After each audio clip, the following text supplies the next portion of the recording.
Abramos nuestras Biblias al primer capítulo de Santiago y quiero leerle los versículos 2 al 12. Santiago capítulo 1, versículos 2 al 12.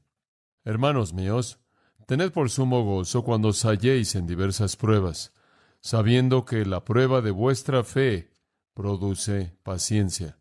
Mas tenga la paciencia su obra completa, para que seáis perfectos y cabales, sin que os falte cosa alguna. Y si alguno de vosotros tiene falta de sabiduría, pídala a Dios, el cual da a todos abundantemente y sin reproche, y le será dada. Pero pida con fe, no dudando nada, porque el que duda es semejante a la onda del mar, que es arrastrada por el viento y echada de una parte a otra. No piense, pues, quien tal haga, que recibirá cosa alguna del Señor. El hombre de doble ánimo es inconstante en todos sus caminos. El hermano que es de humilde condición, gloríese en su exaltación, pero el que es rico en su humillación, porque él pasará como la flor de la hierba. Porque cuando sale el sol con calor abrasador, la hierba se seca, su flor se cae, y perece su hermosa apariencia. Así también se marchitará el rico en todas sus empresas. Bienaventurado el varón que soporta la tentación, porque cuando haya resistido la prueba, recibirá la corona de vida que Dios ha prometido a los que le aman. G.K. Chesterton dijo: yo creo en meterte al agua caliente, creo que te mantiene limpio. Y existe con toda certeza la necesidad de nuestras vidas de una prueba para ver si de hecho somos genuinos. Y algunas veces no hay mejor prueba que el agua caliente o el agua de las tristezas y las pruebas. La manera en la que uno enfrenta los problemas es una indicación de su fe. Y los problemas que vienen a su vida y a mi vida hablan de la realidad de nuestra fe o de la ausencia de la misma. Por lo tanto, en el propósito de Santiago, el cual es darnos pruebas de fe viviente, lo primero de lo que él quiere hablar es la prueba de la aflicción, porque la aflicción revelará si su fe es una fe viva o una fe muerta, si es una fe genuina o una fe de imitación, si es una fe salvadora o una fe no salvadora. Es un punto de comienzo muy natural, por la razón simple de que toda persona que vive en el mundo vive en medio de pruebas. De hecho, somos criaturas caídas, somos criaturas pecaminosas, vivimos en medio de una sociedad caída y pecaminosa, y como resultado de eso experimentamos problemas constantes. De hecho, parece como si nunca se va muy lejos, si es que se va en absoluto. Job lo expresó de esta manera en el capítulo 5, versículo 7. Él dijo: el hombre nace para la aflicción como las chispas vuelan hacia el aire. Es como si dijera: la naturaleza caída es como un fuego que produce chispas. La consecuencia natural del fuego de la caída del hombre son problemas. De hecho, en Job 14:1 él dijo: el hombre que nace de una mujer, y eso incluye a todos nosotros, claro, obviamente, el hombre que nace de una mujer es de pocos días y lleno de problemas. En el Salmo 22:11, David dijo: no estés lejos de mí, clamándole a Dios, no estés lejos de mí, porque el problema está cerca de mí. En Isaías 8:22, Dios habla a través de Isaías de su juicio en el mundo que dejó a los hombres, y cito, para ver la tierra y encontrar únicamente problemas. Y sin duda alguna se puede acordar, si ha leído esas maravillosas verdades de la sabiduría humana que conocemos como libro de Eclesiastés, estas palabras conocidas en el capítulo 2. Por lo tanto, aborrecí la vida, porque el trabajo que se lleva a cabo debajo del sol es triste para mí, porque todo es vanidad y aflicción de espíritu. Y después en el versículo 23, porque todos sus días son tristezas, y su trabajo tristeza, sí, su corazón no descansa en la noche. Problemas, problemas, problemas, vanidad día y noche. La vida no parece ser nada más que problemas y solo problemas. Francamente, inclusive para los cristianos, inclusive para aquellos de nosotros que somos los hijos de Dios, enfrentamos constantemente problemas en un mundo lleno de problemas. E inclusive cuando en cierta manera nuestro pequeño mundo está bajo control, alguien lo invade y lo echa a perder inevitablemente. Y usted sabe que es el caso si ha tenido un grupo de niños en su casa últimamente. No importa cuánto proteja su pequeño mundo, tienen una manera de dañarlo. Y no son más que una pequeña ilustración de cómo es la vida. Hacemos todo lo que podemos por protegernos a nosotros mismos, por tener la paz perfecta y la comodidad, pero inevitablemente el problema llega de afuera o de adentro. El salmista y estuve revisando algunos de los escritos de los Salmos esta semana, y recordé una vez más que el salmista de manera repetida le habla al Señor y le pide al Señor que lo libre de problemas, pero él nunca tiene la presunción de pedirle al Señor que lo libre de la aflicción, porque él sabe que no puede pasar. Él simplemente dice, no me libres de él, solo sácame del mismo cuando estoy ahí. Inclusive en el matrimonio, dice Pedro, es la gracia de la vida. Es como decir, esa es la crema batida en la parte de arriba, es lo mejor de las cosas en la vida. Pero inclusive en el matrimonio, 1 Corintios 7:28 dice, si te casas, reconoce que tendrás aflicción de la carne. Digo, si tienes problemas simplemente siendo tú, imagínate cómo será cuando tienes que ser tú con alguien más tratando de ser quienes son ellos. Va a haber problemas, inclusive en las mejores cosas que Dios nos da. Jesús mismo no pudo evitar el problema. De hecho, Él dijo de sus discípulos, han estado conmigo en mis aflicciones. Él dijo, es normal que en el mundo tengan aflicción, tribulación, espérenlo. Está por todos lados. Jesús gimió en su espíritu. En Juan capítulo 11:33 registra eso. En Juan 12:27 lo registra. Inclusive en Juan 13, creo que es por el versículo 20-21, lo registra otra vez. Él sabía lo que era tener un espíritu atribulado. Él estuvo atribulado. Pablo dijo que estuvo atribulado en todos lados, 2 Corintios 4:8. Lo esperamos problemas en nuestra familia, esperamos problemas de nuestros amigos, esperamos problemas en nuestro trabajo, esperamos problemas en la escuela, lo esperamos en el mundo económico, lo esperamos de la crítica, esperamos problemas en la forma de enfermedad, inclusive esperamos problemas que vienen a nuestras vidas en la forma de muerte, conforme llega la gente que está muy cerca de nosotros. Los problemas vienen de la persecución. Digo, así es la vida, y si usted cree que es el único que lo está enfrentando, usted no ha estado mirando a su alrededor últimamente. Todo mundo está en la misma situación. Ahora, Santiago dice, de hecho, si su cristianismo es genuino, se va a manifestar en los problemas. Digo, francamente, si no es bueno para los problemas, no es bueno para nada. Si solo es bueno cuando no lo necesito, no lo necesito. Si mi fe en Dios solo es buena cuando estoy bien, entonces, ¿de qué me sirve mi fe? Es para sostenerme cuando todo va mal. Es una prueba legítima de la legitimidad de la fe ver cómo se conducen los problemas. Ahora observe el versículo 2 por un momento, conforme pensamos un poco en este concepto. Hermanos míos, tened por sumo gozo cuando os halléis en diversas pruebas, poiquilos, muchos colores, variados.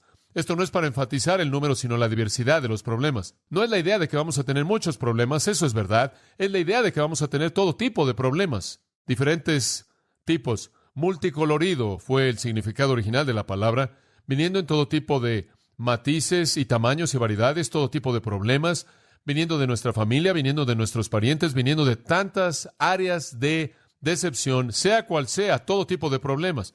Ahora observe también las pruebas diversas. La palabra es una palabra muy familiar para un estudiante de las Escrituras. Peirasmo significa pruebas y básicamente tiene la idea de problemas. Algo que rompe la idea de tranquilidad, que rompe el patrón de paz y consuelo y gozo y felicidad. Realmente no sabemos específicamente las pruebas que Santiago tiene en mente conforme escribe. Realmente no sabemos lo que estaba pasando entre los judíos dispersos, que él habría identificado como alguna prueba específica, y probablemente está bien que no lo conozcamos, porque la naturaleza general de la vida está tan llena de problemas que una instrucción general en esta área es muy aplicable a un rango amplio de cosas, no solo a la gente a quien Santiago escribió, sino también a nosotros, y debido a que él los llama diversas pruebas, pruebas de colores diferentes, las pruebas variadas, sin duda alguna está suponiendo que vienen en todo tipo de formas, y realmente no es específicamente importante qué estaba enfrentando la gente en ese momento. Ahora, la palabra prueba no necesariamente denota alguna solicitud a la maldad. No necesariamente significa tentación. En un sentido, es desafortunado que ha sido traducida en algunas versiones como tentación. Es traducida a pruebas en algunas ediciones. La misma palabra del versículo 2 es traducida tentaciones en el versículo 12. Y el contexto aquí muestra claramente que la idea no es enfatizar alguna solicitud subjetiva a la maldad, sino más bien una dificultad objetiva que prueba y fortalece la fe. En sí misma y de sí misma, esta prueba no es una solicitud a la maldad. Simplemente es una dificultad objetiva que entra a la vida, que puede ser una prueba de la legitimidad de nuestra fe. Y por cierto, según Moulton y Milligan, eruditos excelentes que nos han dado un léxico del idioma griego, dicen que la palabra siempre expresa la idea de una prueba. Siempre expresa la idea de una prueba. Es una palabra muy rara, francamente, en el griego secular, pero es una palabra muy común en el griego bíblico, debido a que la prueba de la fe es una parte tan importante de la vida espiritual. De hecho, la forma del verbo de peirasmos, peirazzo, significa probar a alguien, probar a alguien. Entonces es la idea de una prueba. Sea que resulten cosas buenas o resulten cosas malas, el punto aquí es la prueba. Todo problema que viene a su vida y toda aflicción, sea una pequeña o grande, se convierte entonces en una prueba de su fe. O usted la aprueba o la reprueba. Aprobar. Escuche esto. Si pasa la prueba, escuche, la mantiene como prueba.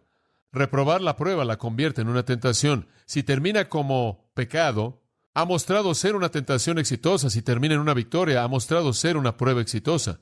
Una tentación lo lleva a pecar y lo hace fallar, lo hace caer. Una prueba lo lleva a la fortaleza y lo hace permanecer de pie. Entonces, las aflicciones son pruebas que revelan la legitimidad y la fortaleza de su fe. Por un lado, pueden revelar la legitimidad de su fe y pueden, por otro lado, revelar también la fortaleza de su fe. Lo que usted hace en medio de una aflicción revelará si usted realmente cree en Dios y si genuinamente es salvo, y también revelará qué tan fuerte realmente es la fe salvadora. Ahora, quiero decirle que hay muchas personas a lo largo de la historia que han pasado esto por alto. Muchas personas han pensado que Santiago estaba enfatizando mucho las obras. Y quiero que sepa en esta epístola que Santiago enfatiza mucho la fe. No está desequilibrado, es muy fuerte en la fe, no solo en las obras. Y Martín Lutero dijo, esta es una epístola de paja, mostrando que realmente era inútil porque hablaba tanto de la justicia de obras que realmente no entendió el punto. Santiago realmente enfatiza la fe y las obras solo son una manifestación. Es solo una prueba de fe verdadera. Ahora, permítame decir otra cosa. Debemos señalar que Santiago no está distinguiendo aquí entre las pruebas internas y las pruebas externas, porque no podemos distinguir entre ambas tampoco. He descubierto en mi vida que toda aflicción externa rápidamente se convierte ¿en qué? En una interna. Ninguna aflicción que jamás he visto se queda fuera. De lo contrario, no es mucha aflicción. Se mete a mi mente, por así decirlo, se internaliza y se convierte en una aflicción. Entonces, Santiago no está diciendo, aquí están las cosas externas y más adelante vamos a entrar a la tentación, lo cual es lo interno. Cualquier prueba es externa e interna. La vida cristiana no puede hacer una distinción así. Simplemente hay pruebas en general y nuestra vida está constituida de las mismas. Vienen en la forma de decepciones, frustraciones, malos entendidos, sueños no cumplidos, expectativas no cumplidas, gran pérdida, gran soledad, temor, crítica, persecución, conflicto. Y quizás todas comienzan por fuera, pero tarde o temprano terminan en el interior y eso es lo que las hace una aflicción. Eso es la vida. Y todas vienen, observa el versículo 3, con el propósito de probar su fe, para ayudarle a ver si su fe es real y qué tan fuerte es esa fe. Son pruebas de legitimidad para aquellos que dicen tener fe verdadera y pruebas de la fortaleza de la fe. Entonces, en un sentido, se pueden aplicar tanto a creyentes como a incrédulos. Entonces, recuerde que el propósito de Santiago ahora es el probar la fe. Y, amados, quiero decirles que cuando usted enfrenta una prueba, realmente debe ver con cuidado esa prueba y examinarla a la luz de cómo reacciona usted y qué es lo que eso dice acerca de su fe. Eso es lo que usted debe aprender de la misma. Y si usted persevera en medio de las pruebas como patrón de vida, si usted persevera en medio del sufrimiento como patrón de vida y nunca abandona su confianza en Dios, entonces usted prueba que tiene fe genuina. Robert Johnston, escribiendo un comentario de Santiago hace muchos años atrás, dijo esto, y cito, Santiago nos muestra que donde no hay más que una profesión vacía o un mero sentimiento soñador, no basado en convicciones firmes e inteligentes de la verdad, el fuego de la aflicción los va a quemar. Fin de la cita. Además, él añadió, y cito, pero donde hay fe verdadera, la aflicción de manera natural lleva a un pensamiento más profundo que bajo otras circunstancias en el pecado y sus postres, y de esta manera libera el corazón del control de la justicia personal. La fuente de la debilidad lleva a una lucha apasionada con Dios en oración, y la experiencia de la gracia que nos sostiene, obtenida de esta manera, fortalece y lleva a la esperanza con respecto al tiempo venidero. Fin de la cita. Esa es una afirmación muy rica y llena de significado, pero lo que él básicamente está diciendo es, Usted coloca a un cristiano falso en medio de la aflicción e inevitablemente lo va a destrozar, lo va a quemar. Usted coloca a un creyente verdadero en una aflicción, en una prueba, y lo va a llevar a no confiar en su propia fuerza, le va a mostrar su propia debilidad y lo va a llevar a la oración para apoyarse, para depender de la debilidad, de la fortaleza más bien de Dios, en lugar de depender de su propia debilidad. La prueba entonces, para una fe falsa, la quema. La prueba para la fe verdadera causa dolor, el dolor de la ineptitud, la debilidad, y la hace que se vuelva de depender en sí misma a depender de la fortaleza de Dios. Entonces, la prueba o la aflicción se convierte en la primera de las pruebas de Santiago para la fe viviente. Ahora, así es como comienza esta sección y quiero mostrarle en esta noche cómo es que la termina. Vayamos al versículo 12. Bienaventurado el varón que soporta la tentación. Esta es una bienaventuranza, por cierto, en la misma línea de Mateo 5, en donde Jesús dio las bienaventuranzas. Y le dije la semana pasada que es casi como si las bienaventuranzas y el sermón del monte se encuentran detrás del pensamiento de Santiago, y veremos esto a lo largo de la epístola. Pero él dice, bienaventurado el varón que soporta la tentación, porque cuando, o literalmente después de que su prueba haya pasado, recibirá la corona de vida que el Señor ha prometido a los que lo aman. Aquí está una declaración de la bienaventuranza del que pasa la prueba. Bienaventurado significa feliz. Mejor aún significa satisfecho. Mejor aún significa satisfecho de gozo interno. Satisfecho de gozo interno. Un estado del alma en éxtasis. Un estado del alma en gozo. De hecho, en el capítulo 5 de Santiago, versículo 11, él dice lo mismo. He aquí, tenemos por bienaventurados a los que soportan.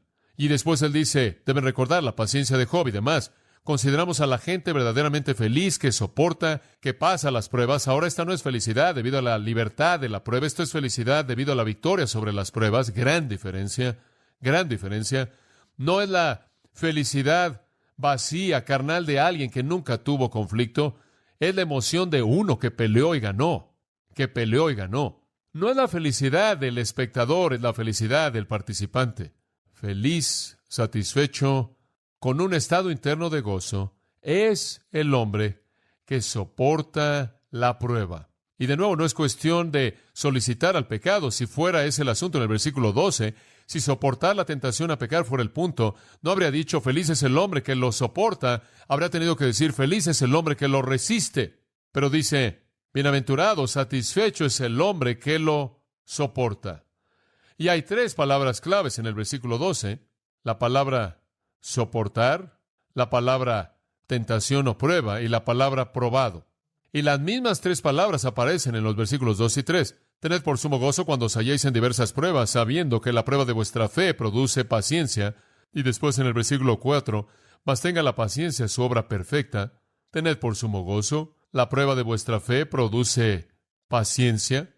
Entonces tiene prueba, soportar en los versículos 2 y 3, tiene prueba, soportar en el versículo 12, por lo tanto concluyo que el versículo 2 está hablando de lo mismo de lo que está hablando el versículo 2, y estos dos versículos cierran el texto que se encuentra en medio de ellos, y la sección entera es acerca del triunfo sobre las pruebas, lo mismo en mente en el versículo 2 y el versículo 12.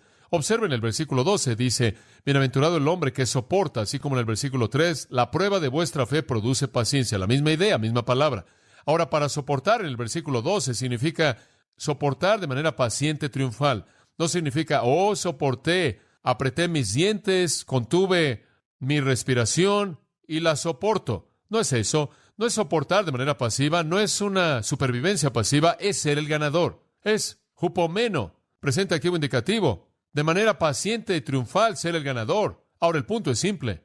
La persona que dice ser cristiana y enfrenta pruebas y sale como ganador, lo cual significa que nunca se rinde en su fe, nunca abandona a Dios, muestra que es el cristiano genuino, y él recibirá la corona de vida que el Señor le dará a aquellos que le aman. Digo, hay personas que vienen y usted los ve y yo los veo, vienen a la iglesia, profesan a Cristo, se bautizan, enfrentan problemas en su vida y se van. Digo, se van. Y quizás nunca regresen. Quizás se quemaron en una relación, quizás tenían su ojo en alguna muchacha y le dijo al hombre que se fuera a dar la vuelta, no era su tipo, lo que sea. O quizás vinieron y tuvieron que enfrentar alguna lucha, un querido amigo, un miembro de su familia murió, simplemente los aplastó. y se fueron y quizás le levantaron el puño a Dios y ahí se acabó. Como puede ver, la perseverancia en medio de la prueba es la prueba de la fe viviente. Ahora en el versículo 12, Santiago llama a aquellos que perseveran, aquellos que le aman. Oh, eso es maravilloso, porque básicamente esa es la esencia de nuestra actitud hacia el Señor en la salvación. Lo amamos. Nosotros le amamos a Él porque, ¿qué? Él nos amó primero. Esto consiste en una relación de amor. Esto no es solo alguna transacción en donde Dios nos salva sin importar cuál es nuestra actitud. Y una vez que somos salvos, podemos tener la actitud que queramos. No, aquellos de nosotros que verdaderamente somos salvos, tenemos un amor profundo, continuo por Él. Usted en cierta manera puede subrayar eso en su Biblia como una definición maravillosa de un cristiano verdadero. Los que le aman al Señor. Primera de Juan 2 dice que le amaremos a Él o amaremos al mundo, pero no ambos. Si alguno ama al mundo, el amor del Padre no está en él. Digo, eso es elemental.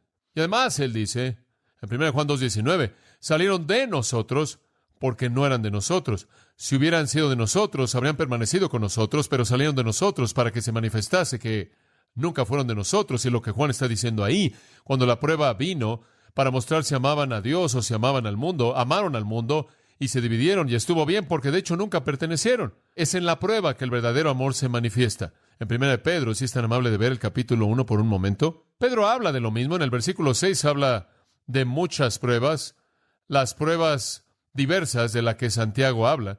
Y después él dice en el versículo 7, casi como si tomara la misma idea de Santiago, para que la prueba de vuestra fe, él dice, todas las pruebas son una prueba para mostrar la validad de su fe, para que la prueba de su fe, la aflicción de su fe, siendo mucho más preciada que el oro que perece, aunque es probado por fuego, sea hallada para alabanza, gloria y honra en la aparición de Jesucristo. En otras palabras, él dice, su fe está siendo probada para mostrar su legitimidad, para que, teniendo fe genuina, estén de pie ante el Señor cuando Él venga. Y después en el versículo 8, él define esa fe verdadera, a quien, sin haberle visto, ¿cuál es la siguiente palabra? Le amáis. Y de nuevo, ese mismo pensamiento, la prueba de la fe es pasada por aquellos que aman a Dios, aquellos que aman a Dios.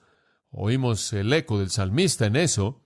Creo que es el Salmo 97, estoy adivinando y voy a ver. Versículo 10, sí, él dice, vosotros que amáis a Jehová, aborreced el mal. Eso es correcto.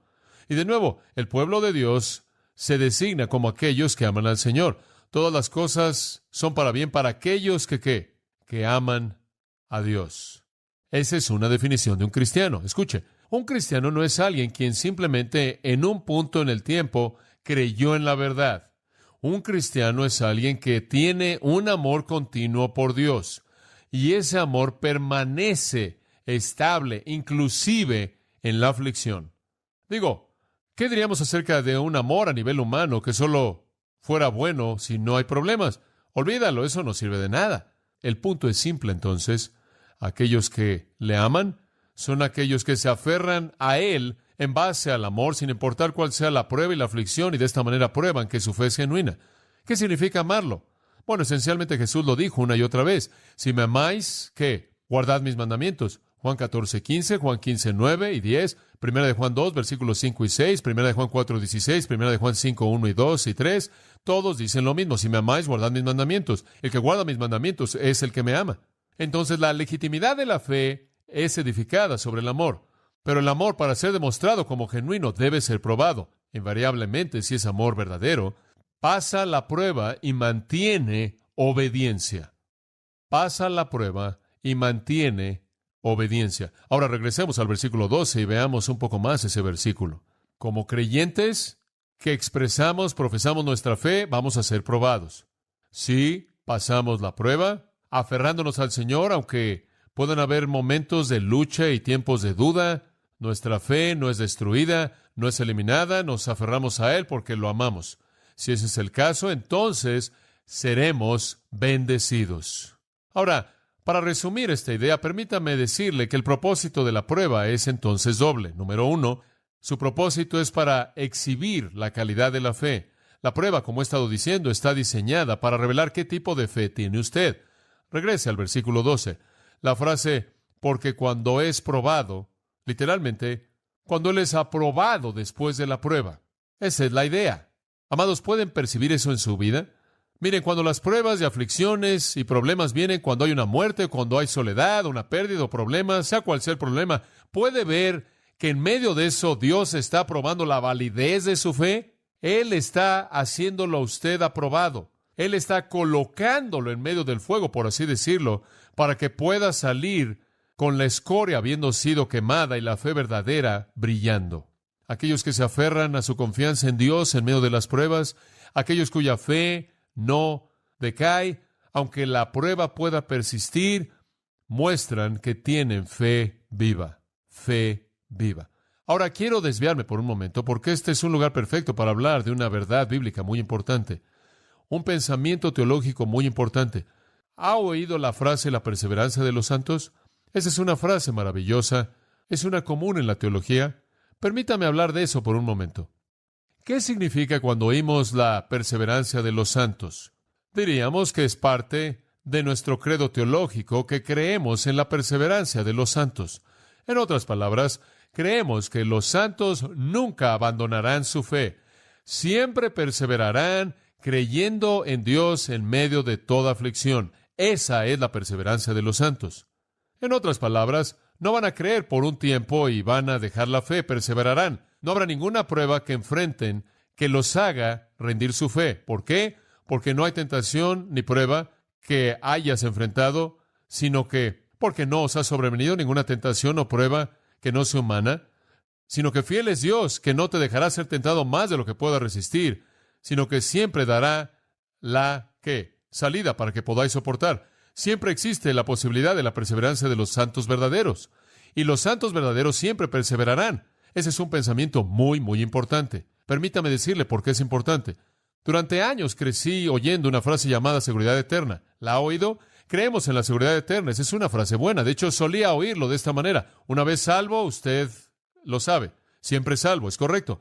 Y esa es una frase común. Una vez salvo, siempre salvo. Y nos gusta creer eso. Digo, ¿a quién no le gusta creer eso? A mí no me gustaría ser parte de un sistema que dijera una vez salvo, bueno, nunca sabes. No quiero eso. No. El énfasis en la frase una vez salvo, siempre salvo, está bien. Pero lo que eso está diciendo en un sentido es que algunas personas se ponen muy nerviosos y dicen, oye, espera un momento, una vez salvo, siempre salvo, significa que puedes hacer lo que quieras y Dios, en cierta manera, no le queda otra opción sino estar contigo. Y el énfasis de eso está en el poder sustentador de Dios y eso está bien. La idea de la seguridad eterna significa que Dios te sostiene. Estás seguro en su promesa incambiable, estás seguro en su poder inviolable. Y las Escrituras enfatizan eso. Estamos seguros debido al poder de Dios. No hay duda al respecto. Por ejemplo, permítame explicarlo. Estamos seguros en nuestra salvación debido a la promesa y al poder de Dios. Juan 10, ¿se acuerda? Probablemente ha regresado ahí muchas veces al pensar en la seguridad eterna. Juan 10, 28.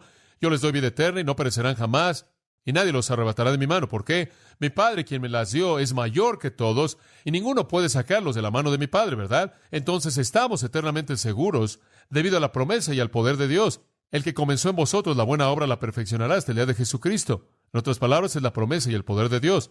En segundo lugar, decimos que estamos seguros no solo debido a la promesa y al poder de Dios, sino debido a las oraciones de Cristo.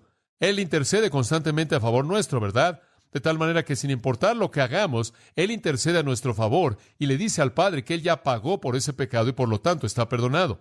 En Juan 6, Él dice, todo lo que el Padre me da vendrá a mí y al que a mí viene no le echo fuera. Él nunca abandona a ninguno de los suyos. En Juan 17, Él ora por todos los suyos para que puedan entrar a la plenitud de la salvación y esa oración será respondida. En Lucas 22, Él habla de Pedro y Él dice, Satanás te quiere tener, pero yo he orado por ti para que tu fe no falte. Y Él dice, cuando acabes esto, quiero que fortalezcas a los hermanos. En otras palabras, Pedro estaba seguro no solo por la promesa y el poder de Dios, sino por la oración de Cristo. Si alguno pecare, 1 Juan dice, abogado tenemos para con el Padre, Jesucristo el justo, y Él es la propiciación para nuestros pecados, y no solo para los nuestros, sino también para los pecados del mundo entero. Cristo es nuestro intercesor, nuestro intermediario. Hay un tercer elemento en esto. Estamos seguros no solo debido a la oración y a la promesa de Dios, y a la oración, la promesa y el poder de Dios, y las oraciones de Cristo, sino también debido a la presencia del Espíritu, la presencia del Espíritu Santo. El Espíritu Santo está en nosotros, es la garantía de gloria futura, ¿no es cierto? ¿Acaso Efesios 1 no dice que tenemos las arras del Espíritu, estamos sellados por el Espíritu hasta el día de la redención. Ahora, todo eso enfatiza la seguridad eterna desde el punto de vista del poder de Dios, la presencia de Dios mediante su Espíritu y las oraciones de Jesucristo. La Trinidad entera nos asegura para siempre, de tal manera que ningún cristiano que cree en el Señor será jamás perdido. ¿No es eso maravilloso? Eso es seguridad eterna. Y nuestra salvación y nuestra seguridad están basadas, escuche esto, en la fidelidad de pacto de Dios. Está basada en la fidelidad de pacto de Dios. Y el mismo Dios de paz, dice Pablo a los Tesalonicenses, capítulo 5, versículo 23, os santifique por completo, y oro porque todo vuestro espíritu y alma y cuerpo sean guardados irreprensibles hasta la venida de nuestro Señor Jesucristo. Estoy orando porque sean preservados irreprensibles hasta que Jesús llegue aquí. Versículo 24 dice, y fiel es el que os llame, el cual también que lo hará. ¿Estamos seguros? En base a la fidelidad de pacto de Dios. Eso es maravilloso.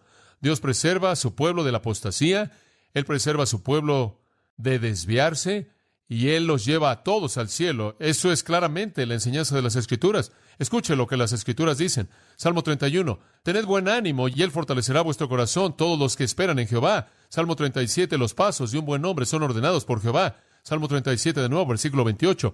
Porque Jehová ama el juicio y no deja a sus santos, escuche esto, son preservados para siempre. Maravilloso.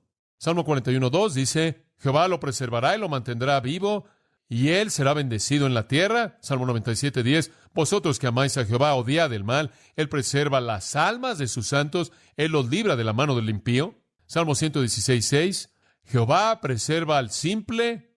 ¿No le da gusto eso? Yo fui humillado y me ayudó. Él no dejará que mi pie sea movido. El que te guarda no se adormecerá. He aquí, el que guarda a Israel no se adormecerá ni dormirá. Jehová es tu guardador, Jehová es tu sombra a tu mano derecha. El sol no te afectará de día ni la luna de noche. Jehová te guardará de todo mal. Maravilloso. Romanos 16:25. Y aquel que es poderoso para estableceros según mi evangelio. 2 Timoteo 1:12. Por lo cual también sufro estas cosas. No obstante, no me avergüenzo, porque yo sé en quién he creído y estoy persuadido de que es poderoso para guardar aquello que le he encomendado hasta aquel día. ¿Se acuerda de ese? Y Él es poderoso para guardar lo que le he encomendado. ¿Y qué es lo que le he encomendado? Mi alma. 2 Timoteo 4:18. Y el Señor me librará de toda obra mala, escuche esto, y me preservará hasta su reino celestial, a quien sea gloria por los siglos de los siglos. Amén. 1 Pedro 1:5 dice que somos guardados por el poder de Dios. Judas 1, somos guardados en Jesucristo. Judas 24, y aquel que es poderoso para guardaros sin caída y presentaros sin mancha delante de su gloria con gran alegría. ¿No son esas escrituras maravillosas? Es un lenguaje fuerte acerca de la seguridad eterna. Pero quiero apresurarme a decir que hay otro lado de esto. Hay otro lado en esto. Dice usted, ¿cuál es el otro lado? El otro lado es que no solo somos guardados por Dios, sino que desde el punto de vista humano también perseveramos. En otras palabras, usted no es guardado por Dios si usted deja su fe en medio de una prueba. Y de nuevo usted regresa a esa paradoja aparente de la obra de Dios y la responsabilidad del hombre. Usted es salvo porque usted fue escogido en Él desde antes de la fundación del mundo. Sin embargo, no es salvo sin que usted ejerza fe, ¿verdad? Usted está seguro debido a la fidelidad de pacto de Dios, pero usted no está seguro sin ejercer perseverancia. El medio, entonces, de la seguridad eterna es llevado a cabo mediante el poder del Espíritu, energizando, capacitando al creyente verdadero para perseverar en fe en medio de todas las pruebas. Luis Berkov, un teólogo excelente, llama la perseverancia, y cito, es operación continua del Espíritu Santo en el creyente, mediante la cual la obra de la gracia divina que se comenzó en el corazón se continúa y es llevada a su término. Fin de la cita. Entonces nuestra parte es soportar. Escuche lo que dice también en las Escrituras. Mateo 24:13, el que perseverare hasta el final será salvo. Ahora, acabamos de decir que Dios nos va a guardar. Hemos volteado la situación y parece contradictorio, pero no lo es. Es la manera en la que Él nos guarda al capacitarnos mediante su Espíritu para perseverar. Entonces Jesús le dijo a los judíos en Juan 8:31, si perseveráis en mi palabra, entonces seréis verdaderamente mis discípulos. 1 Corintios 15, además, hermanos, os declaro el evangelio que os prediqué, el cual también recibisteis, en el cual también estáis, escuche esto, por el cual también sois salvos, si recuerdan lo que os prediqué, a menos de que habéis creído por nada. Si usted no se aferra al mismo, usted muestra que su fe no fue real. Colosenses 1, escuche este texto. Y a vosotros que erais enemigos en vuestra mente por obras malas, Él ahora os ha reconciliado en el cuerpo de su carne mediante la muerte para presentaros santos y irreprensibles delante de Él. ¿No es eso maravilloso, salvación? Somos presentados a Dios santos, irreprensibles en su presencia. Después dice, si perseveráis en la fe, arraigados y no sois movidos de la esperanza del Evangelio. Usted solo es seguro si soporta. Usted solo es seguro si permanece, si soporta. El soportar es el medio por el cual la seguridad se manifiesta. Por lo tanto, Hebreos 2 dice que debemos prestar más atención a las cosas que hemos oído, no sea que en algún momento nos resbalemos. Que no nos resbalemos. Somos hechos participantes de Cristo, Hebreos 3:14, si nos aferramos de manera estable hasta el final. Hebreos 4:14 dice, retengamos nuestra profesión. Hebreos 6:12, deseamos que cada uno de ustedes muestre la misma diligencia de certeza plena de esperanza hasta el final. Y no seáis perezosos, sino seguidores de aquellos, escuche, que mediante la fe y la perseverancia heredan las promesas. Esa es la perseverancia de los santos.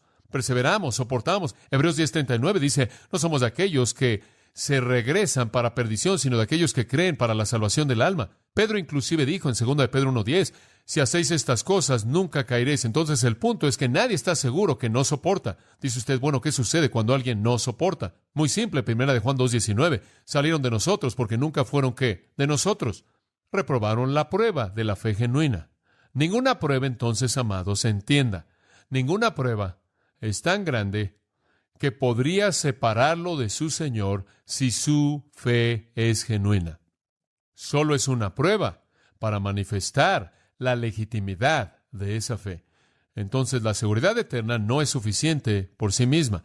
No es cuestión de que una vez salvo es siempre salvo, sin importar lo que usted crea y sin importar lo que usted haga. No. Si no hay perseverancia, si usted no pasa la prueba y se aferra al Señor, si usted no continúa amando y obedeciéndolo en medio de toda prueba de la vida, entonces da evidencia de tener una fe ilegítima.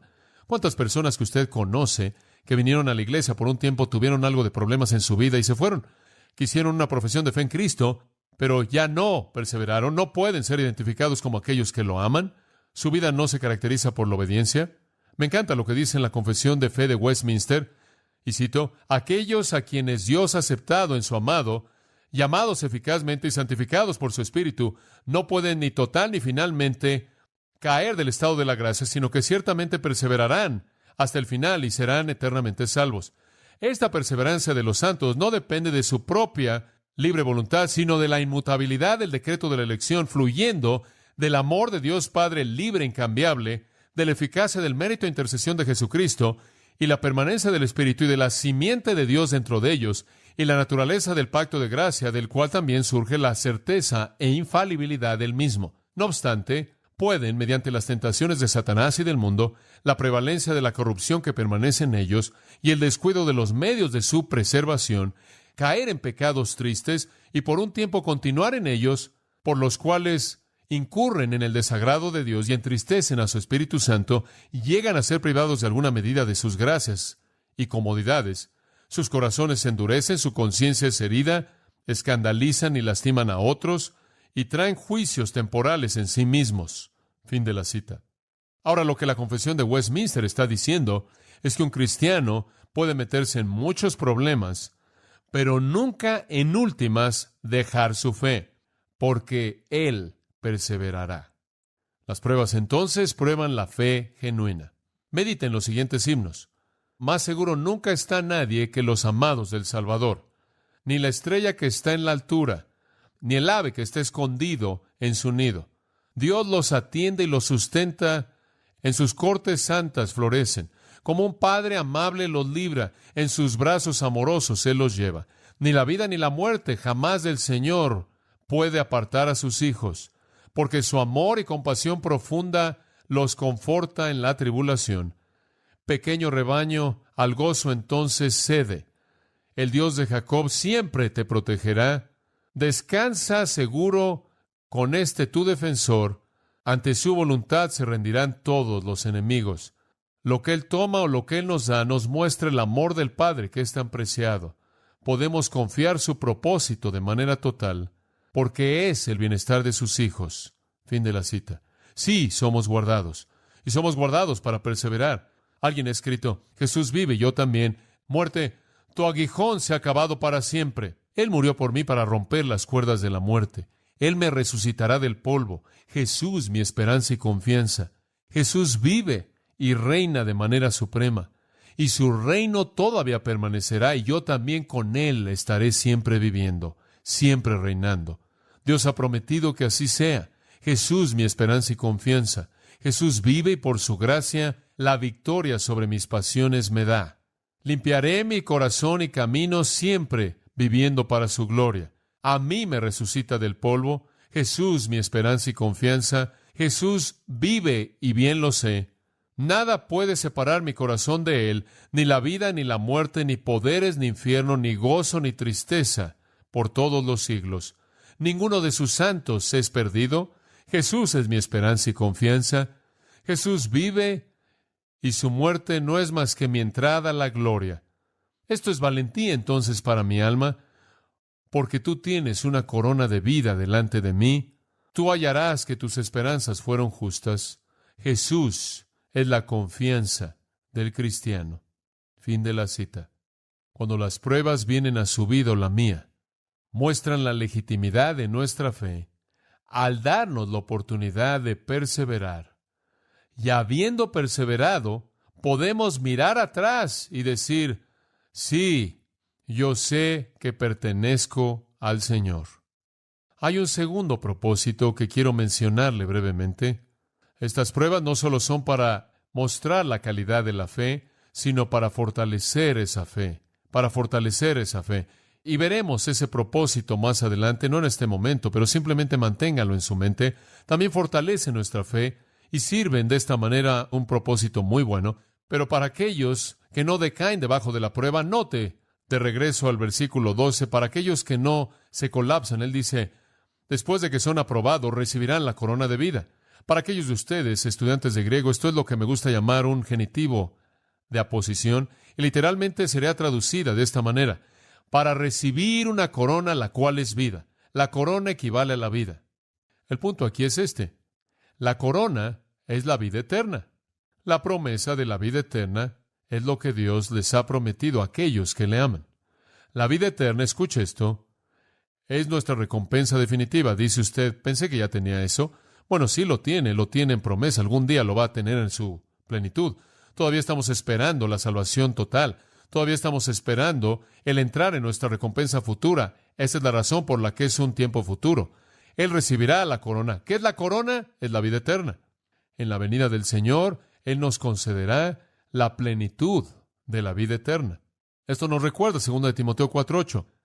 Por lo demás, está guardada para mí una corona, la cual es justicia, la cual el Señor, el juez justo, me dará a mí en aquel día, y no solo a mí, sino también a todos aquellos que aman su venida. En el momento en el que el Señor venga y nos lleve consigo mismo, habrá una corona, esa corona es la vida eterna, habrá una corona, esa corona es la justicia. En ese momento tendremos justicia eterna y vida eterna. Y yo creo que se refiere a la vida eterna que recibimos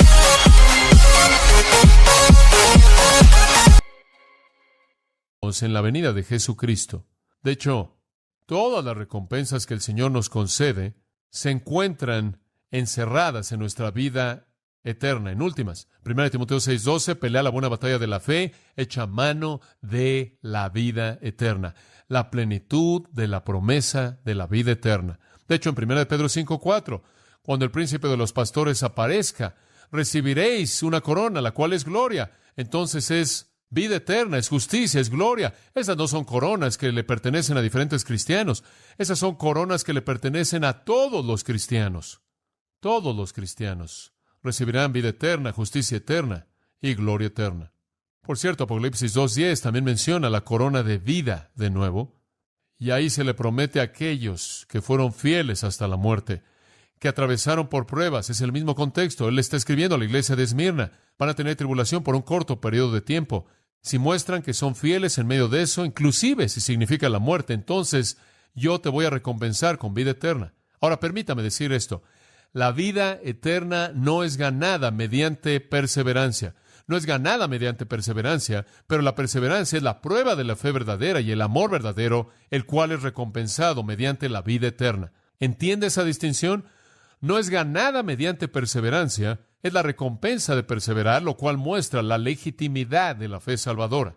La palabra corona, por cierto, es la palabra estéfanos. Es usada de diferentes maneras, pero generalmente en la cultura del Nuevo Testamento tenía que ver con una guirnalda que era colocada en la cabeza de un ganador en un evento, en un certamen deportivo. Algunos comentaristas piensan que debido a que los judíos rechazaron la idea entera de la competencia, no les gustaba el hecho de que muchos de esos juegos se jugaban con hombres totalmente desnudos que participaban o con muy poca ropa, lo cual ofendía a los judíos.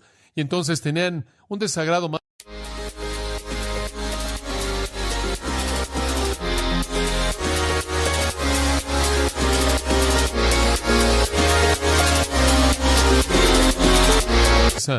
A partir de las antigüedades de Josefo, que existieron juegos así, juegos de competencia, que se tenían en la ciudad de Jerusalén bajo el reinado de Herodes el Grande, y entonces es muy probable que estaban familiarizados con la estéfanos como la corona del ganador, y obviamente cuando usted está hablando de soportar una prueba hasta el final, eso encaja con el contexto aquí. A algunos les gustaría que creamos que estéfanos tiene que ver con la corona para un rey, o la guirnalda que era colocada en la cabeza de alguien, en una boda o una celebración, una festividad, de tal manera que se convierte en una corona de celebración, una corona de gozo, una corona de felicidad, pero me parece que incluye prosperidad y felicidad y honra y realeza, pero el contexto debe ser el de una corona de un ganador. Y debido a que eso habría sido algo familiar para ellos, algo que habrían conocido, es muy simple suponer que eso es exactamente lo que Santiago tenía en mente. Entonces, lo que él está diciendo es que el Señor va a recompensar con vida eterna a aquellos que demuestran que tuvieron salvación verdadera al haber perseverado. Entonces, amados, conforme abrimos esta sección, entendemos que la vida está llena de pruebas. Simplemente así va a ser. Y la manera en la que enfrentamos esas pruebas